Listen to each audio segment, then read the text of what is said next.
আলোচনা কৰিলে এইটো সমাধান হৈ নাযায় আলোচনা আৰম্ভ হৈছে আলোচনা চলি থাকিব যেতিয়ালৈকে সমাধান হয় তেতিয়ালৈকে আন্দোলনো চলিব আলোচনাও চলিব সেইকাৰণে এই দুটা বস্তু পৰিপূৰক হয় এটা বাকী আনটো কিবা কৰিলে নহ'ব এটাও গুৰুত্ব দিব লাগিব মই সেইকাৰণে আমাৰ বৰ্তমান ভাৰত চৰকাৰৰ লগত আলোচনা চলি আছে কিন্তু লগতে চৰকাৰক প্ৰেছাৰ দিবৰ কাৰণে যিহেতু আমি আলোচনা যিখিনি অগ্ৰগতি লাভ কৰিব লাগিছিল সিমানখিনি লাভ কৰা নাই সেইকাৰণে আমি চৰকাৰক প্ৰেছাৰ দিছোঁ যে আলোচনা তীব্ৰগতিত হ'ব লাগে আৰু পজিটিভ হ'ব লাগে আৰু তেতিয়াহে সমস্যাৰ সমাধান হ'ব সেইকাৰণে দুটা আমি আলোচনা লগতে আন্দোলন সমান্তৰালভাৱে চলাই আছোঁ এটা বিষয় আছে বিশেষকৈ দেখা পোৱা গৈছে নাগৰিকত্ব সংশোধনী বিধেয়কখন অনাৰ কুচকাৱাজ চৰকাৰে চলাই আছে আপোনালোকে যিহেতু আলোচনা কৰি আছে কেন্দ্ৰীয় চৰকাৰৰ সৈতে এই গোটেই বিষয়টোত আপোনালোকৰ স্থিতি কি হ'ব আচলতে নাগৰিকত্ব সংশোধনী বিধেয়ক সেইটো খিলঞ্জীয়া জনগোষ্ঠীৰ কাৰণে আচলতে পৰিপন্থী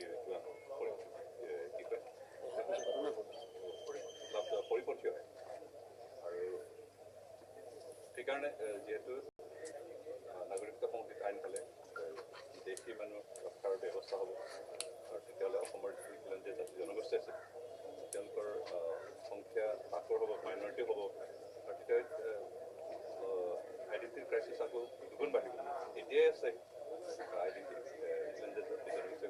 ক্ৰাইচিছ এতিয়াই চলি আছে কিন্তু বিদেশী মানুহখিনি ইয়াত আৰু অধিক যদি নাগৰিকত্ব দিয়া হয় তেতিয়াহ'লে ক্ৰাইচিছ আৰু অধিক হ'ব সেইকাৰণে সেইটো আচলতে যিকোনো ইণ্ডিজিনাছ মানুহে সেইটো ছাপৰ্ট কৰাৰ সুবিধা আছে কিন্তু এই ক্ষেত্ৰত আমি ইয়াকে কৈছোঁ যে আমাৰ যিটো আলোচনা চৰকাৰৰ লগত আলোচনা তাত এই বিষয়টো এতিয়ালৈকে পাছ কৰা হোৱা নাই আৰু হয়তো সময়ত কেনেকুৱা হয় নাজানো কিন্তু আমি ইয়াকে কওঁ যে ভাৰত চৰকাৰে নিজৰ দেশৰ যিখিনি নাগৰিক আছে তেওঁলোককে ভালকৈ ৰক্ষণাবেক্ষণ দিব পৰা নাই তেওঁলোকে ভালকৈ খোৱাব পাব পৰা নাই তেওঁলোকৰ অৰ্থ সমাজ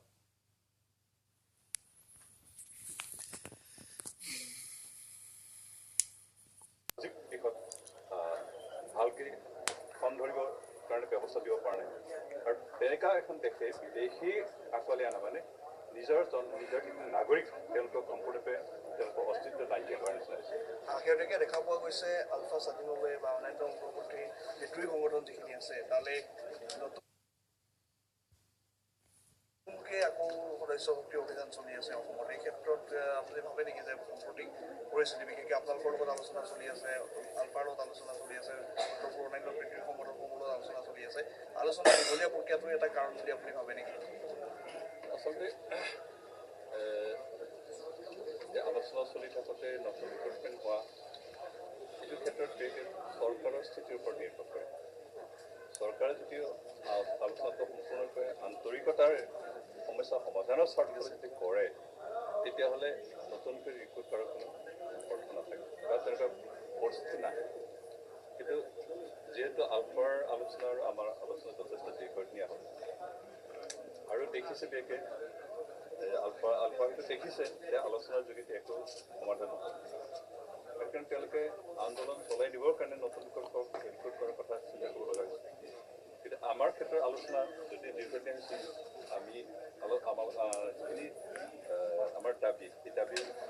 সমাধানৰ ক্ষেত্ৰত চৰকাৰ যিখিনি আগ্ৰহ দেখুৱাইছে সেইফালৰ পৰা আমি এতিয়ালৈকে অনুভৱ কৰা নাই যে নতুন ৰিক্ৰুট কৰিব লাগিছে সেইকাৰণে আচলতে ৰিক্ৰুট কৰা নকৰাটো চৰকাৰৰ মনোভাৱৰ ওপৰত নিৰ্ভৰ কৰে তেওঁলোকে যদি সদিচ্ছা থাকে তেওঁলোকে আন্তৰিকতা যদি আলোচনা কৰি সমস্যা সমাধান কৰিব বিচাৰে তেতিয়াহ'লে কোনো অস্ত্ৰবৃত্তি সৃষ্টি কৰা সংগঠনে নতুনকৈ ৰিক্ৰুট কৰাৰ গুৰুত্ব অনুভৱ নকৰে আলোচনালৈ নাহা সংগঠনসমূহলৈ গৈছে যিসমূহ সংগঠন আলোচনালৈ অহা নাই আলোচনা গ্ৰুপ বা বিজিত আছে যিসমূহ অহা নাই সেইটোৱে অৰ্থটো সেইটোৱে যদি আলোচনাটো আগুৱাই দিলেহেঁতেন সমস্যা সমাধানৰ পথত আগুৱাই যাওঁতেন আৰু সমস্যা সমাধান বুলি যদি ৰাইজে অনুভৱ কৰিলেহেঁতেন নতুনকৈ তেওঁলোকে কেঁচামে যদি অনুভৱ হ'লহেঁতেন তেতিয়াহ'লে নিশ্চয় অস্ত্ৰ ধৰি আকৌ সংগ্ৰাম কৰাৰ প্ৰয়োজন অনুভৱ নকৰে আৰু সেইকাৰণে চৰকাৰ